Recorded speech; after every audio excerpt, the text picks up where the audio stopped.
Hey everyone, welcome to our new video. I really hope you enjoy it.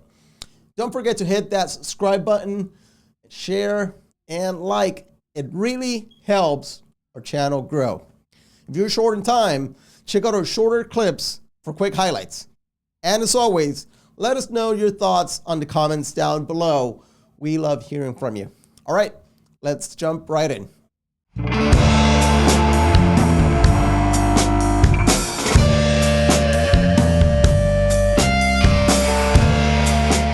Hey everyone, welcome again to Rights Watch. Today is a very special episode because today we've officially hit 2 months of being here and getting you information over on Rights Watch. Rights Watch. So firstly, thank you all for watching. We've hit about close to 8,000 views in total on our channel in these 2 months, and I think we're on our way for more, not for the views, but because of the message that we're spreading. It's getting to the people, and we really appreciate it. We want to get this message out. So thank you all for watching. If you haven't already, please make sure to subscribe, turn on your notifications, and stay plugged in because we are not slowing down. Okay? So, all right, let's get into it. Today's topic hits at the core of public service, which is hiring. The White House just unveiled a new merit hiring plan, and while the name sounds innocent enough, this plan raises some serious red flags. It asks applicants for federal jobs to write essays about how they would support the president's executive orders, essentially turning job applications into loyalty tests. Joining me to break all this down is someone who knows this space better than most, John Hetzel, president of AFG Local 1133. John, thanks for being here today. Danny, thanks for having me. Thanks for doing everything you do. Congratulations, on your channel booming. And like you just said, my goodness, man, you're providing so much information to the people, right, that they don't have right now. And having people on like Andrew and Whitney on the show, right, providing detailed legal, in some cases, information and advice is fantastic. So keep doing what you're doing because we need it right now so desperately. Right. We there's a lot, and this is one of the reasons that we do this is there is a lot of political messages out there, that politics is all around, but our jobs, are in the line. Our federal employees who work so much, suffer for this country, probably not in no way, not in the same sense as a military personnel would, right. But we are serving those personnel, and well, keep in mind too, Dave, I don't mean to interrupt. Yeah. A good portion of people that serve have served, so we're vets serving vets, and we always say that vets like to be cared for by vets, right? Because we can relate to each other, right. And President John Hetzel is a veteran himself, and thank you so much for your service, John. And when you start to place roadblocks on the way that you can do your work and the way and claiming that you're trying to do, make your work efficient, but then doing the contrary, right? Then you're affecting. I spoke about this with Andrew on our last show. You're affecting not only the employees, but you're affecting personnel. You're affecting the veterans. You're affecting the American people. Sure. So in that sense, there's a lot of political talk, but there's not enough talk about what's going on and how it's affecting people, the normal, regular working people. Right. The devil's in the details, right, Danny? I mean, no, it really is because, it's a trickle down. We usually use that term when we talk about economics, right? Right. But it's a trickle down effect because it does affect what kind of care is given and that, or services, we should say in general, because, we tend to think about VA. Yeah. But this is government wide.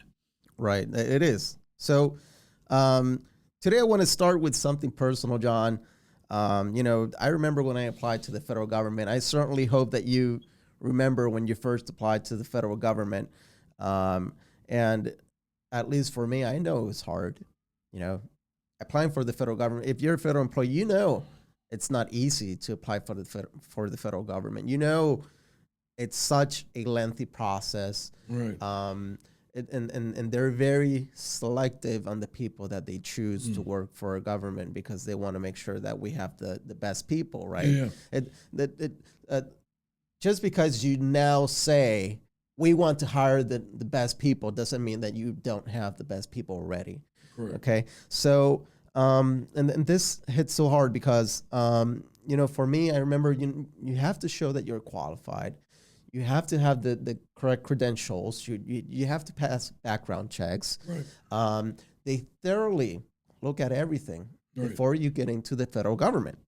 And this new merit-based system, it says that it's supposed to enhance the hiring process, but in reality, it does the opposite, John. And this whole merit-based system is nothing but an excuse to further dig into the federal sector and weaken it, so that you essentially have the excuse to get rid of it.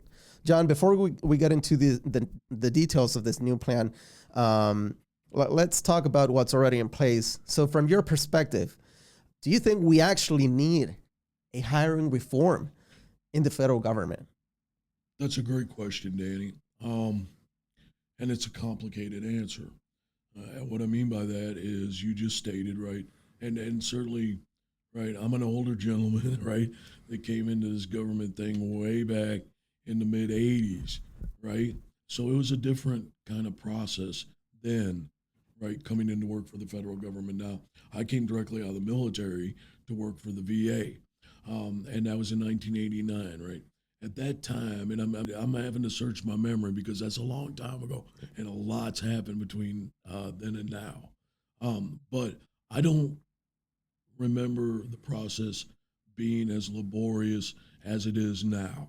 Okay, when I came through. Now, granted, Danny, like you said, right, all government employees have to go through background check, and fill out applications and do, certain things. Now, I'm giving away, my age by saying when I was applying for the VA, right, back in 1989, you physically had to fill out sheets to turn in. They were called quesos, right? And what you had to answer questions, and it's similar to what they're kind of alluding to now with this change. But the questions you had to answer were based upon your skills, your knowledge, your education, all these measurable things, right? But you had to handwrite that out, which is probably crazy. So you had to tell them what is the merits that you have that qualify you for the Correct. job. And as we discuss more, we will talk about the merit system protection and that. But yes, you had to spell all that out. Now, of course, I haven't applied to the government. I'm out of the government Right. now, but I haven't applied in a long time. So things have changed drastically. So to get back around to answering your question, right? Do we need reform? I'm going to say yes. We need some reform. Okay. Reform. Yes, because, and I'll tell you why, right? Because it's getting through the system now has become a bloated, overblown thing. And the biggest thing is it takes a huge amount of time. Right. From when people apply, getting them through the system and getting them in to where they can actually perform the functions that we need them to do. That is the problem. Okay. But do I believe that the alleged reform that you were speaking of is what we need to fix this problem? Absolutely not. No, sir. And we'll talk about that today, why that is not the right answer. But to answer your question fairly, yes, I think the system should be looked at, how we can streamline. And of course, Danny, when we lobby Congress and a lot of people don't know that the unions do that, but we do, right? These are things that we talk about. Right. Right, that it's bogged down, that they have to streamline the system, right? Right. So I think yes, hiring has to be looked at. Yeah, and there's no question that there needs to be some kind of reform. Right. It's just that the focus, right? The focus that there is, we're focusing on the right and the wrong thing. And not I don't mean us. This current administration is just focusing on the wrong things. It's like I don't want to jump ahead. Yeah, but I'm going to say this: this is not the right plan, right, to fix what we're talking about, and we're going to talk about why that is, right? The reasons, but right. And then the administration's claiming that the current hiring system has abandoned technical skills and constitutional values. I mean, I find that so hard to believe, John, that we've abandoned technical skills and constitutional values when it comes to our hiring practices. Well, so as a veteran who seeks my care at the Veterans Administration, where we work, that's very concerning to me, because I don't want a nurse or a doctor that has not demonstrated what their skills are. Any practitioner that's going to lay their hands on me or any other veteran, right? You want to ensure that that's the best of the best, right? And not, if you're throwing out the skills sets and the things that merit system is based upon, what's left? Yeah, and I just wonder where they're getting this from. Where are you getting from? Where you're saying the people that we're hiring have no merit. The people that we're hiring are not qualified. The people that we're hiring can't do the jobs that we need them to do. And it all comes, and again, we'll talk about more about that in a few minutes. Well, if we're claiming the entire system is broken, Danny, correct, which I don't believe that. Correct. Okay, I think there are things that need to be modified and looked at, but I don't think the whole system is broken. Right. And secondary, as we get more into this discussion, I don't think that the administration is focusing on the right thing. Yeah. Yeah. When it comes to this, they're not. They're being, and I have a coworker who always says they're being reactionary, and they're not thinking this through. When you don't think about what you're doing and you don't consider all of the facts, right? Because you have to consider all of the facts. You can't just make a decision based on what you think, right? Oh, I think the government's inefficient. Sure, we all think that. Sure. We to a certain extent, yeah, the government does have its inefficiencies. 100%. The government's not perfect, right? Okay, but when you say that, you have to put real thought and you have to seek evidence as to what it is that is making our government inefficient. Is it the people that work there, or is it the processes that we have? What is it? Yep. And when you start blaming the people that work on the system, you undermine the whole point of reform. Yeah. Because then you're not reforming the right thing. You're never going to get to the right answer. Sure. When you keep digging into people instead of looking at the mirror. Sure, right? 100%, Danny, 100%. And well, I don't want to jump ahead of my let's talk about this new merit hiring plan, okay? Sure. Before we do that, can I just mention? Yeah, go ahead, go ahead. Because some people may not know, and a lot of time I don't do a lot of reading, when I'm presenting or when I'm on a show. But I did bring some stuff today because I think it's important that we understand historically, right, what we're talking about and where we come from, okay? And you and I were talking about, right, prior to us doing this, right, kind of historically, where does this come from, right? And this comes from the 1800s, right, where most federal jobs, right, were given out like lollipops. Right. If somebody liked you or you did favors for them or you're their family, today we would call that nepotism. Right. Right. But that's how you got jobs. Okay. And it was called the spoils system, right? Mm-hmm. That's right. Because it was really the spoils of the rich, right? Who got, and we're starting to lean towards that. Should be familiar territory now, right? But what's really interesting about this, right? Um, Again, these positions in the federal government were handed out as political favors, Right. right, by candidates and people in office. And it came to a screeching halt, Danny, with the Pendleton Act of 1883. Okay, and what's interesting about that, right? That really started the civil service reform, okay, in its infancy. And the reason that happened, and most of your viewers may not know this, is because President Garfield was assassinated. He was one of the 4 presidents who were assassinated while they were in office in Right. the United States. But many people know that Garfield was assassinated, but many people don't know why and who assassinated him. And he was actually assassinated by a disgruntled gentleman who had applied for federal position, right, during the spoils period and did not get it. Okay, so yeah, when you kill the United States president, people are going to look at it and say, do we have to look at a different way kind of to do this? Right. Right. So there is a lot of historical and our this whole the whole process of hiring in the federal government has gone through so many changes throughout the years, right? From the spoil system, it's been trickled down to what we have now today, right?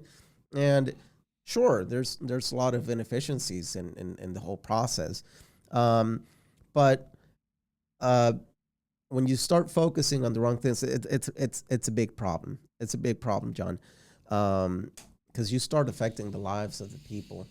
You start affecting not only as a professional, my career. I'm a career federal employee. Sure. I've been in the federal government for 10 years, and I plan to retire from the federal government, right? Because I love serving my veterans. Sure. Since the moment I started working for the VA, and I always tell people I don't know that I could work on a private hospital at a private setting because I'm so used to working with our veterans. I know how to because our veteran population is so special. There's different needs in the veteran population that in a typical hospital setting you wouldn't typically have, right? Absolutely. And that's why a lot of veterans have so many issues going to a private hospital. Yeah. Because they don't understand what they need. Yeah. Yeah. They don't get it. Yeah. 100%, Danny. I mean, 100%. That's why I say, if you question vets love to be cared for by vets or people that love vets. And it's, I'm not telling you anything, that it's a different animal. And we tell employees this all the time.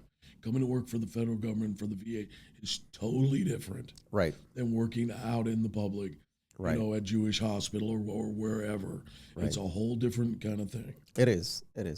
So going back to the to this new merit hiring plan.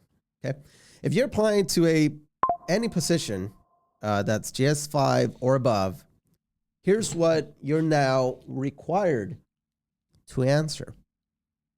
How would you help advance the president's executive orders and policy priorities in this role? Identify 1 or 2 relevant executive orders that are significant to you and explain how you would help implement them if hired. Now, I don't know about you, but when I was applying, well, it was different for me because I'm a nurse. My professional career, I'm a nurse. So to me, the questions that I would ask are like, how would you respond to a patient in distress, right? For example, they would ask me about different medications. For a person that's not necessarily in the medical field, they would answer questions like, how would you handle this or that situation? How have you handled it on the past? Stuff like that. Now you start including politics as a condition of work. So now there are serious questions that people have to answer in their minds is, what do I want to do? If I want to work for the federal government, do I have to change my views, right? Do I have to change my political views? Right. Do I have and there's so many implications that comes with this kind of questioning. And we can get into all of that in a minute, but the point is, for a proposal that says merit hiring, right? I don't see any merit in how would you uh, advance the president's Yeah. political views, Sure. right? So now they're not based on scales; they're based on politics. Yeah. Let's break it down, Danny, to say, let's talk about what merit systems hiring really is. Yes. Go ahead. Okay. And just like we've been talking, right? It's a system of selecting and promoting, right, employees based upon their qualifications, Right. their competencies, their competence, and their performance, Right. right? Rather than their political connections, leanings, or other non merit factors. And I'm going to say this, it is a foundational principle of the U.S. civil service system designed to ensure fairness, impartiality, and accountability. Right. Sound familiar? That's what we do as unions. Right. For the government employee. And key features that we need to think about, right, that are supported under the true merit system protection. Not, I like how they borrowed the word. Right. Right? It's kind of misleading, isn't it? Right here, come on. We got merit. We're worried about merit. Right. But sure. truthfully, right, key features include competitive exams and assessments to evaluate skills, right, and suitability for Right. government employment.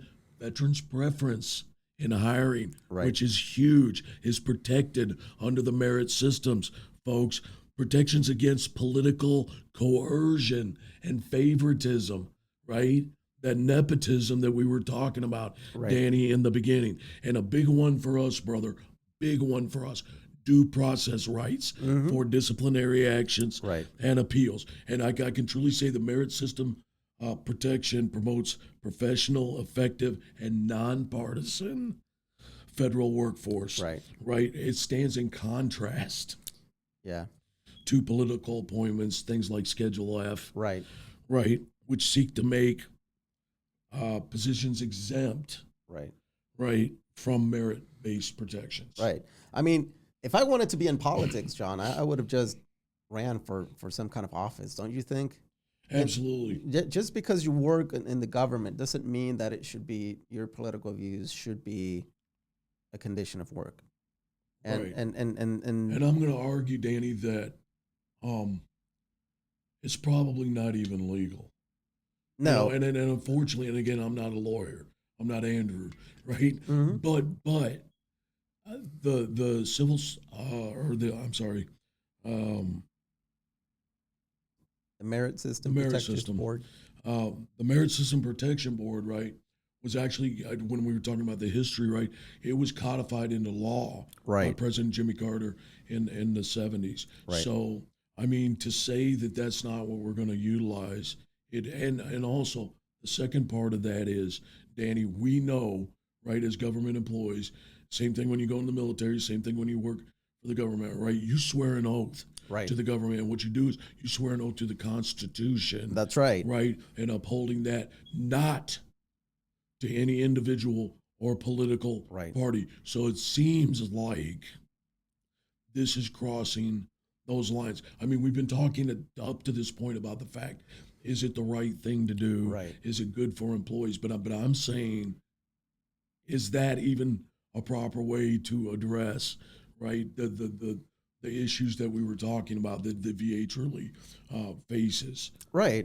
I mean, there's no, and I'll be blunt here, John. There's no point into doing any of this other than screening people for their loyalties, right?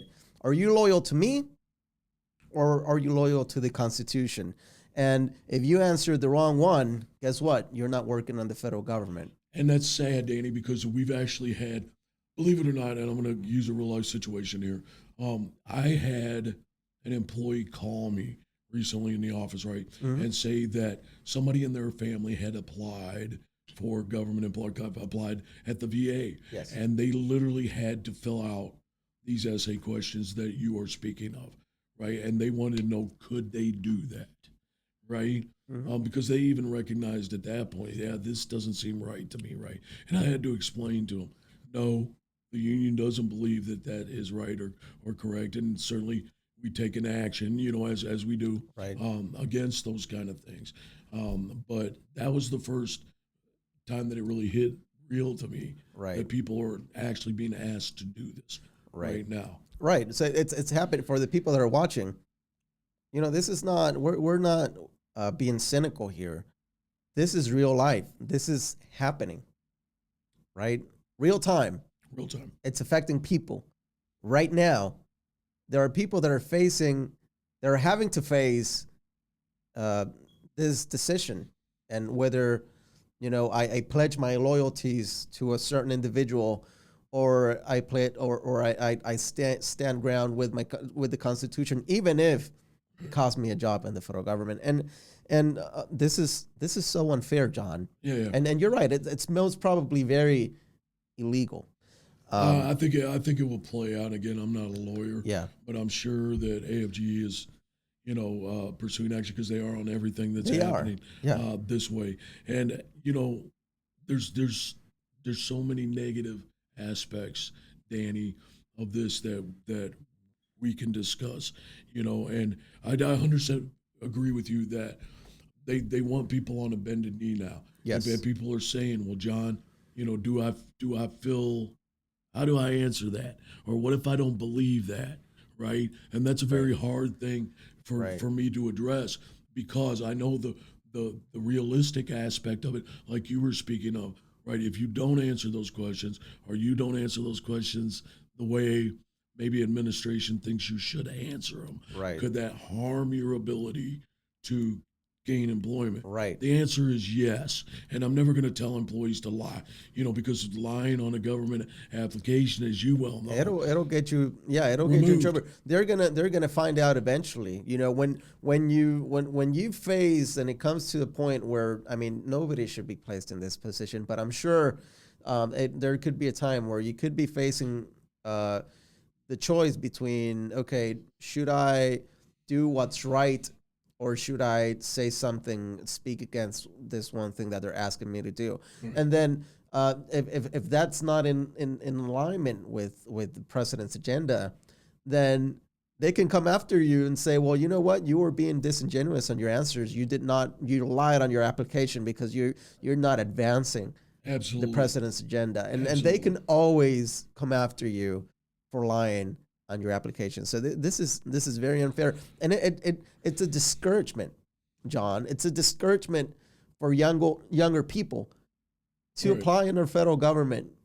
It's assuming that everybody that applies for a federal position, right, is in line and wants to represent what the current administration is saying and doing. Right. And it's really forcing people to either be not candid Right. on responses and that, Right. or go with that. And one thing I got to mention, Danny, because we're talking a lot, about this. It's also going to make it easier, right, for the administration to hire and fire employees. Absolutely. Which is, we've been talking about the Yes. implication, of that, and the fact that that's based on loyalty Yes. to a party or to an individual, right, and not based on performance, right, or skills. So imagine me as a veteran in the hospital, right? Do I want Danny Rivera, registered nurse, taking care of me in the unit, right?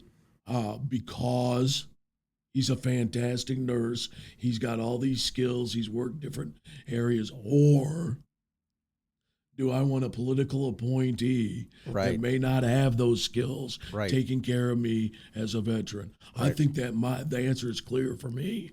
Right. And to be clear, as far as I know, I don't know if it'll trickle down to Title 38 employees. I'm not sure of the complete aspects to it, but I do know that for anything above GS5, they're wanting to do these things. But it's still very dangerous because I wouldn't want to go in a place where they're hiring people just based on their political views.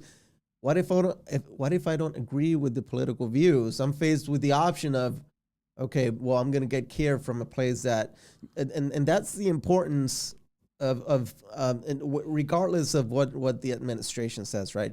That's the importance of diversity. They focus when they talk about diversity, they focus in one aspect of it, right? But when you're talking about diversity, you're talking about people that come from different parts of the world, Sure. right? I come from an island. I work with people that come from different countries, Yeah, right? absolutely. We all have different viewpoints. We all have different political views. We all have different cultural views, and in a sense, that's what makes our agency so great. Because whenever you have such a broad, diverse group of people, I learn so much from many of my coworkers. Whenever I see them doing certain things a certain way, I'm like, well, that's a good way to look at things. That's a good way, that's a good ethical, moral way to look at what you're facing, and you learn so much. Now, when you close off, and I guess I'm going on a rant here. I'm sorry, It's but okay. when you close off, and you don't want diversity anymore, right? You don't want diversity on your workplace. You want everybody to be equal. You want everybody to be within a certain political view. You want everybody to be within a certain group of people that typically fall under that certain political view, right? And I'm not saying that everybody that's a certain that aligns with a certain political view is a certain way, because I certainly have my political views, and people would be surprised Yeah. to know where I stand on Yeah. it, right? It doesn't mean that I agree with everything that goes on, right? So so when you start separating people and start segregating people based on their politics, you start to lose diversity in the workplace. You start losing knowledge Right.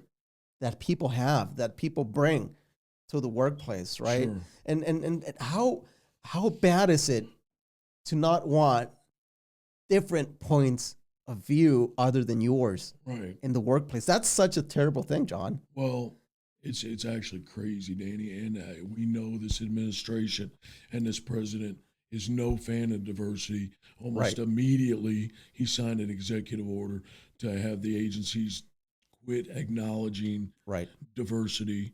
Right, that was one of the points that I had written down. You know, it definitely could disadvantage candidates from diverse backgrounds if they decide to prioritize loyalty over merit and diverse Yeah. perspectives. And certainly, we don't believe we're going to get anything other than non-support of diversity and inclusion issues from this administration. And what's so wild about that, Danny? Right? We live in a country, the United States of America, that Right. is the most diverse melting pot probably in the world. That's what this country is based upon. That's what makes us great. That's what makes us great. And this country is based upon immigrants because guess what, brother? Regardless of what the administration or anybody else says, right? We, me, and ye are not native to this land. Right. Okay, if anybody's native to this land, it's the indigenous people, the American Indians. Okay, but we are a country and a society that is based upon diversity. So, how can we now say we don't recognize that? And where does it stop? Does it stop with culture, the color of your skin, how you wear your hair? Do you speak with an accent? You know, what's your preferences for this or that or whatever? Right. I mean, where does it stop? And really, what does any of that have to do with Yeah. you practicing medicine and taking care of veterans? Right. What does any of that have to do? It's so dangerous, John, to think that your ways and your ways alone are the answer to everything. You have no respect for any differing opinion. Clearly not. It's so dangerous, not only for a country, but and talking about labor in general, right? It just makes, I mean, just think about the ramifications that this will have, the impact that this will have. If I had to work on a place that I don't agree with the mission, with what they stand for, with if you don't think like us, you're not welcome here. Well, and Danny, you bring up a great point, because a real concern about something like that is losing long-term employees. Right. Okay, and you mentioned earlier about the loss, what I call the loss of institutional knowledge. Yes. Okay, and easier firings can lead to higher turnover, which Yes. VA has a high turnover in a lot of positions anyway, and a loss of those experienced professionals, right, that can understand complex government operations, Right. and how we work, and it weakens the continuity and the effectiveness of care that's provided. Yeah. How is that not setting us up for failure? It is. Right. It's a catch-22. Right. And people, there will be people that, because of their beliefs in that, will say, I will not bow a knee Yes. to an administration and do this, and therefore, right, that is going to prohibit them from Right. being a federal employee. That's outrageous. Right. And this is a pattern, John, that we've been seeing, not just from this term, right? On the past term, there was something similar that they tried to do. But before we get into any of that, John, we're going to have a quick commercial break. All right. So Right on. for you that are watching, please stay tuned. We'll be back in just a second. Accessing legal representation shouldn't be hard, and neither should be accessing your own businesses, your platform, your voice. That is why I created Riversites, a powerful website creation and design service built for big and small businesses alike. Whether you're a union, a nonprofit, or a small business owner, we've got the tools to bring your mission online beautifully and affordably. Right now, we're offering 10% off for unions and legal services when you sign up for a multi-year plan. Just head over to riversitehub.com/fight-for-rights to schedule your free consultation today. That's again, riversitehub.com/fight-for-rights. Let's build something powerful together.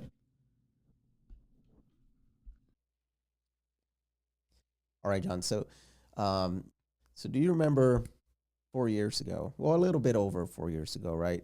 Do you remember Schedule F? Yes. Right. In 2020, they aim to reclassify thousands of federal positions as policy related. Okay? Mm-hmm. Stripping those workers of civil service protections and making them fireable at will. Now, don't tell me that doesn't sound familiar to you, because that sounds very familiar to something that's going on right now, okay? This was a move that many saw as a way to purge, which is what we're talking about right now, to purge career professionals who did not fall in line politically, okay? Thankfully, that plan got rolled back, right? But now this new merit hiring plan, it kind of feels like Schedule F in disguise, doesn't it? You could put lipstick on a pig, it's still a pig. All right? It is Schedule F. Yes. Okay? Yes. You can call it what you want, right? It's Schedule F. Yes. And let's talk a little bit about this, Danny, because it's important, right, for our members, right, AFGE members, to know what we're doing about this kind of stuff, Correct. right? And Yes. and the current status, okay? And I love what you were saying, because the Schedule F, which is now known as the schedule policy or career, Right. merit career, right? What does it do? Exactly what you just said. from the previous time we had this administration. It threatens to reclassify tens of thousands of federal employees into at will positions, Right. right? And so we filed a lawsuit against that, Correct. like we have um, against a lot of this Yes. administration's actions. And our lawsuit primarily argues that the administration unlawfully rescinded a Biden era regulation limiting Schedule F scope and protecting the employees. Right. Okay. Now, I will say this, which is not the best of news, right? The government shockingly has come back and asked for a dismissal of this motion of dismissal, right? And right now, they're trying to make a ruling to decide if that's accurate or not. But I'm telling you, Danny, this is dangerous ground, Yes. right? That we are moving into, and I would tell folks, please be cognizant of the fact this is not something new. Right. Okay, this was spelled out in the administration in its former term. It was Right. spelled out in Project 2025, right? Right. That we've talked about a lot. So I'm going to say this, right? When they tell you we're going to do this, They will. believe Yeah. it. Believe it, brother, because they're doing it. I think a lot of people, this is the problem with people sometimes. They think, oh, well, they're just talking about it, but they're not really going to do it, right? Right. We have to be realistic. Yeah. I mean, we're dealing with some people that truly despise the federal career system. They truly despise that we have a government that provides services that are essential for people, for our veterans, Right. for our lower wages, lower income people that cannot afford groceries, right? For people that need medicines, that need medical care, that can't afford it. And this administration just despises, John, Yes. despises that we take care of our people instead of Right. looking instead of looking at how can we make this better, right? Because there's always room for improvement. Sure. They're just going about it and saying, well, how can we get rid of it?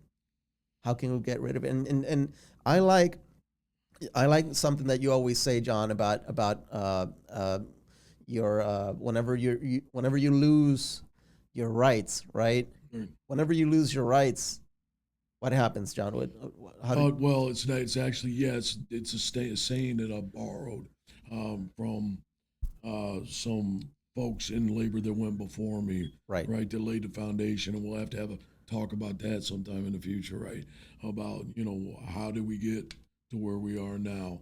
And I think about that frequently, Danny, because people not only suffered, gave up their Yes. family lives, but were also injured, killed, right, in the pursuit of these rights that we all enjoy today. But people a lot wiser than me and smarter than me came before me said, when you start losing rights, it's very difficult to gain those rights Correct. back again. And we're going in a decidedly one-sided direction, Correct. right, on employees' rights. And my question is this, Danny. Everything we've just talked about, right? Yes. It is known, right, Right. that employees at Veterans Administration, not just our hospital, but across the country, right, provide exemplary care Right. on par with our public sector hospitals, or better in some cases, right? Right. So, what is wrong with acknowledging our employees, acknowledging they do a good job? Why do we feel that that aspect needs to be changed, right? Right. Because there's never any question of care usually, or what Right. kind of care you're getting, right? Right. It's all about the hiring process, the politicalness of it. And again, I don't know really what that has to do with providing care, but I can tell you this, and we haven't talked about this yet. It kills the agency morale. Yes. It kills performance from employees because why? If they're not recognized, right, they have reduced motivation.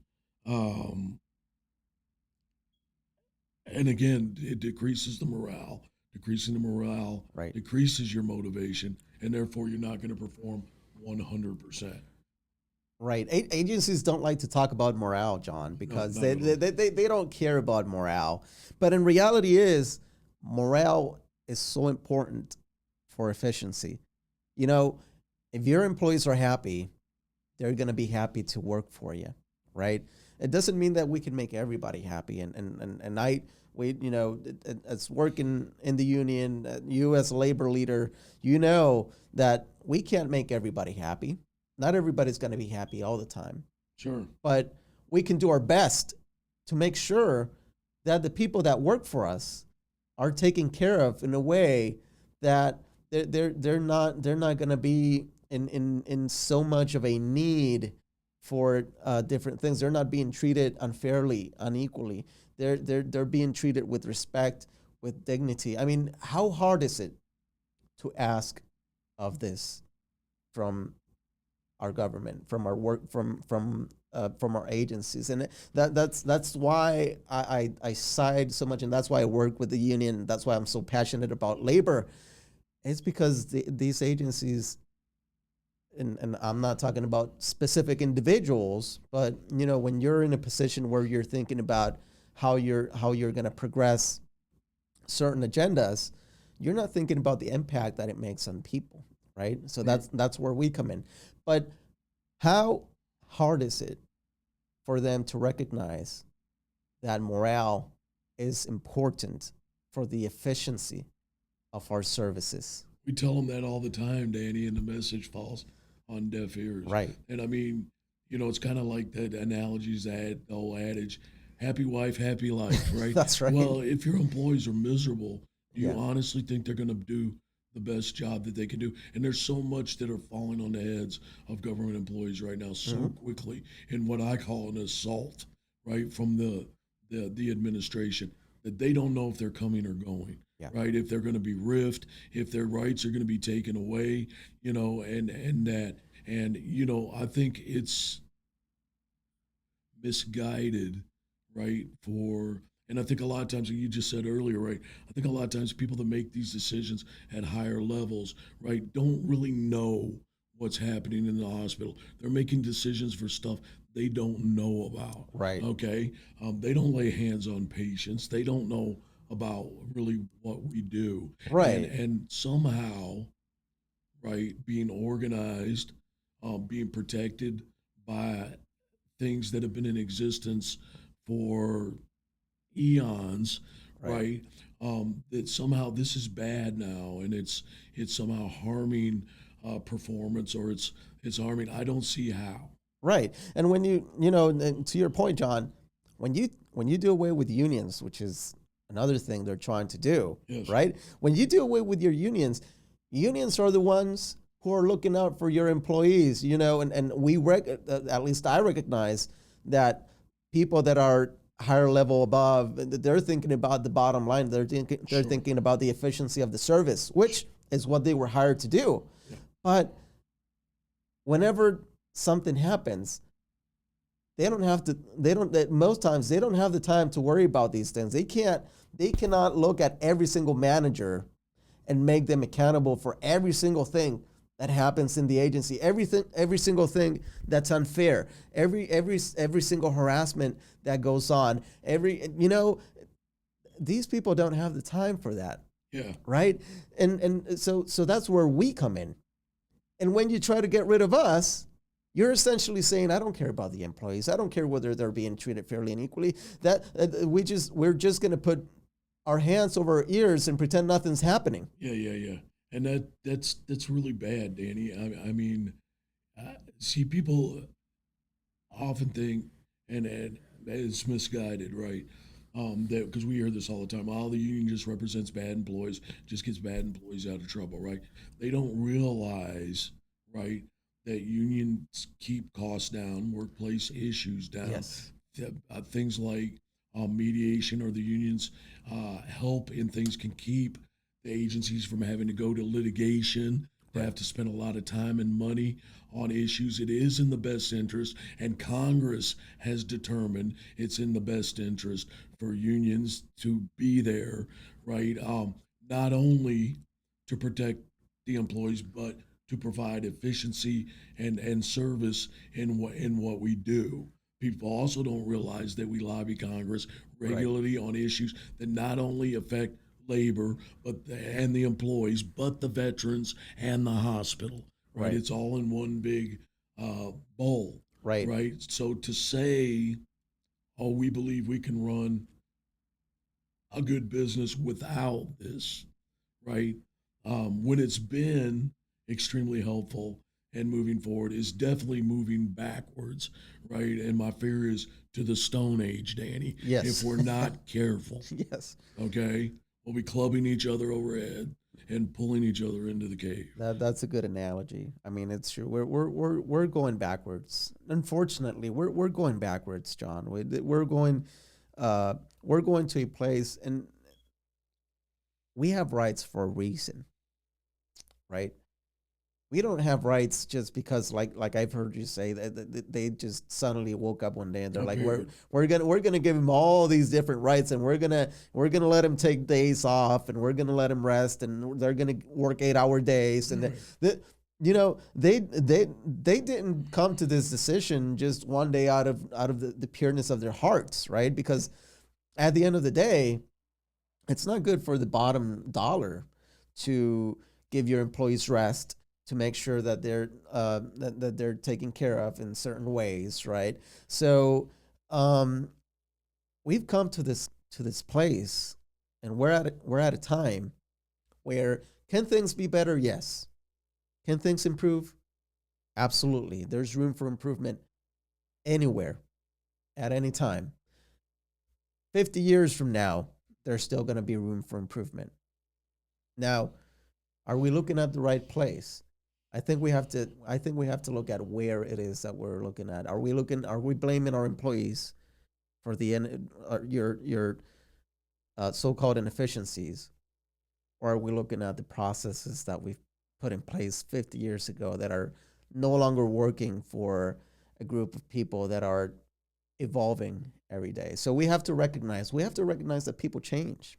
Absolutely. We have to recognize that times change.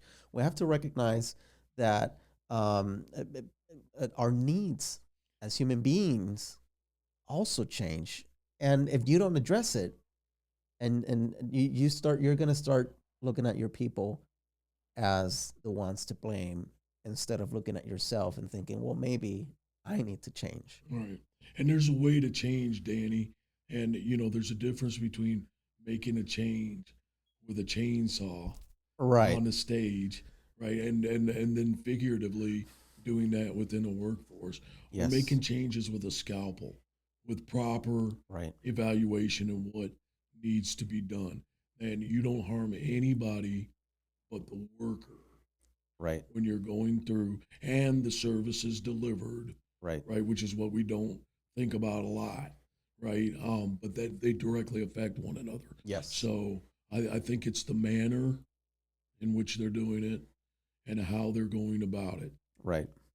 That's absolutely true, and that's And you don't, brother, you don't have to strip people of their rights, right. whether they be union rights, whether they be under a statute, or whether they be simple human rights that we all should be afforded, Right. right? Right. We don't have to strip people of their rights Right. to make changes that we need. Right. There's other ways. Right. Because you're not above the law. No. And Well, some people think they're above the law, that's Dan. right. And I think I was just looking into that this morning about amount of lawsuits, against the current administration. Yes. And I'm sure it's unprecedented at this point, Yes. right? But that should say something in and of itself.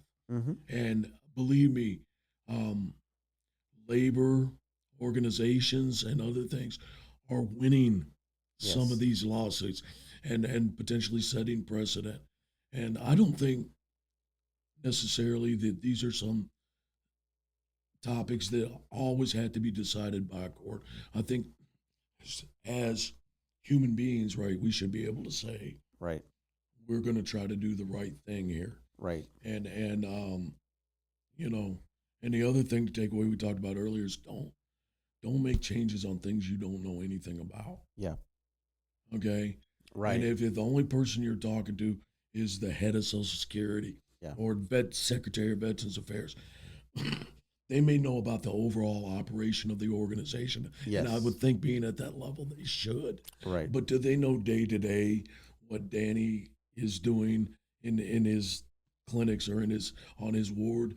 No, Right. they don't. Right. And when you cut the people out of that, right, Right. it's going to cause an avalanche, right, of different kind of issues. Pretending that you know what goes on, pretending Yeah. that you know what how, pretending you have the answer, Right. which you clearly don't. Yeah. And And having it under the guise, right, of this is something different when we clearly know it's not, right? And we know the harm that's going to come, from this. We've talked about it for the last Yes. hour, right? Yes. Of some of the things that are going to happen, Yes. right? And I just think, I think there's always a better way if you look for it. Right. Okay.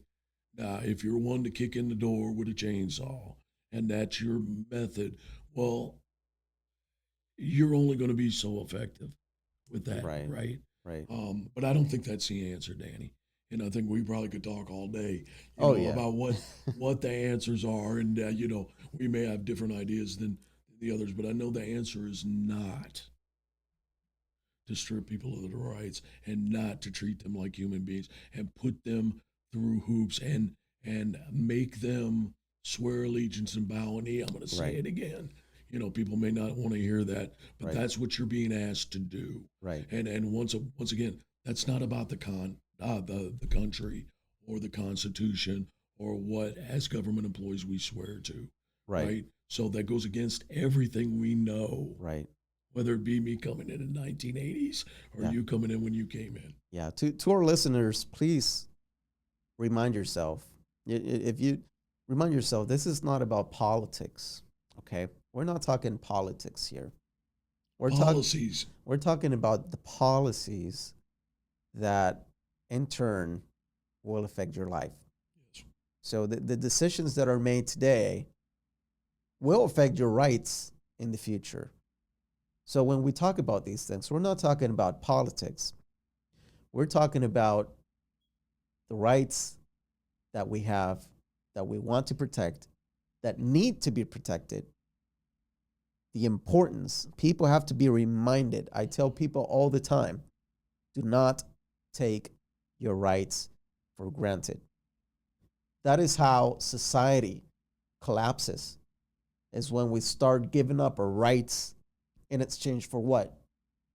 For a political win that will end up inevitably biting us. It will inevitably end up betraying us. And what's scary, Danny, is it's not just us. All right, these policies can affect future generations, our kids, Yes. our grandchildren, right? And we've talked about it before, but you can look at things like women's rights. Yes. In the 70s, they couldn't own a home or a credit card Right. without their husband's permission.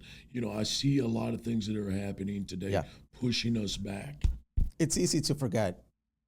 It's easy to forget. And in the future, we're going to get into an episode where we talk about how we got here, right? Yeah.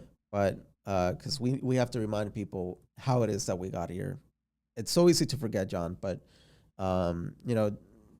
today's episode truly was not just about hiring. It's not just about hiring. That's not the issue at hand. At its core, it's about values. I don't have to, whether you think I'm right, whether I think you're wrong, we have to respect our values. That's right. I have to respect your viewpoints. If you differ from my viewpoint, And off camera, we were talking about different viewpoints, and it's so good that we're able to have a conversation. Whether you agree with me or don't agree with me, right? It doesn't matter. We have to respect each other, right? So we shouldn't. Our government, our federal employees, should never, and unfortunately, this is where we're at, be placed at a position where I need to compromise my values, which is very personal. Yes. When you're doing that, you're interfering with my personal life, my personal belief system, what I believe and what I teach my kids, what I think my daughters in the future, what their future should look like.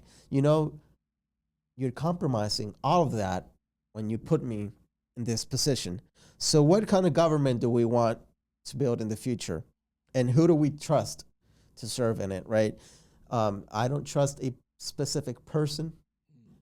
All I trust is their values behind, their reasoning behind the things they're doing. And I think it shouldn't matter, Danny, who you vote for, right, or which way you lean politically. What should matter is, are you qualified for a job?